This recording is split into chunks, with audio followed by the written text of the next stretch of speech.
Friends, ఇప్పుడే అందిన వార్త. టాప్ నేతకు బిగ్ షాక్, ఎమ్మెల్యే పదవి తొలగింపు అంటూ వార్తలైతే వస్తున్నాయి ఫ్రెండ్స్. మరి ఎవరా నేత ఏంటి అనేది చూసేద్దాం ఫ్రెండ్స్. వివరాలకు వెళ్ళే ముందు దయచేసి లైక్ చేసి, షేర్ చేసి, సబ్స్క్రైబ్ అయితే చేసి మరిన్ని లేటెస్ట్ అప్డేట్స్ కోసం బెల్ ఐకాన్ అయితే క్లిక్ చేయండి ఫ్రెండ్స్.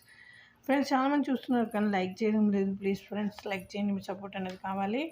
అయితే ఆంధ్రప్రదేశ్ రాష్ట్రంలో తెలుగుదేశం కూటమి ప్రభుత్వం వచ్చిన తర్వాత వైసీపీ నేతలకు చుక్కలు చూపిస్తున్నారు. జగన్మోహన్ రెడ్డి 5 సంవత్సరాల పాలనలో తెలుగు తమ్ముళ్లకు, వైసీపీ నేతలకు నరకం చూపించారు. ఇందులో భాగంగానే Nara Lokesh red book ready చేసుకున్నాడు. ఈ రెడ్ బుక్లో చాలామంది వైసీపీ నేతల పేర్లు రాసుకున్నారు నారా లోకేష్.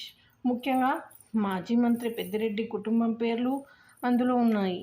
దీనికి తగ్గట్టుగానే పెద్దిరెడ్డి కుటుంబాన్ని చిత్రహింసలు పెడుతుంది కూటమి ప్రభుత్వం.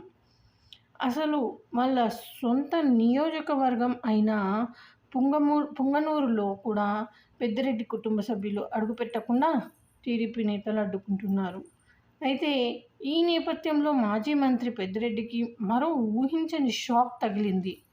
ఆయనపై హైకోర్టులో పిటిషన్ కూడా వేశారు.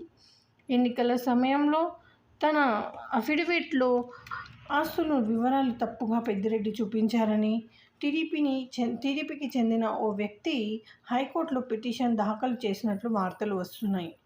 ఆదాయానికి మించి ఆస్తులు ఉన్నప్పటికీ కూడా ఆ ఆస్తులను చూపించలేదట. ఒకవేళ ఆ పిటిషన్పై హైకోర్టు సీరియస్గా విచారణ చేసి యాక్షన్ తీసుకుంటే ఖచ్చితంగా పెద్దిరెడ్డి పైన చర్యలు తప్పవు. అంటే ఎమ్మెల్యే పదవిని పెద్దిరెడ్డి కోల్పోయే ఛాన్స్ ఉంటుంది. సో ఫ్రెండ్స్, ఈ విధంగా వార్తలు అయితే వస్తున్నాయి ఫ్రెండ్స్. దయచేసి లైక్ చేసి, షేర్ చేసి, సపోర్ట్ అయితే చేయండి ఫ్రెండ్స్. Thanks for watching.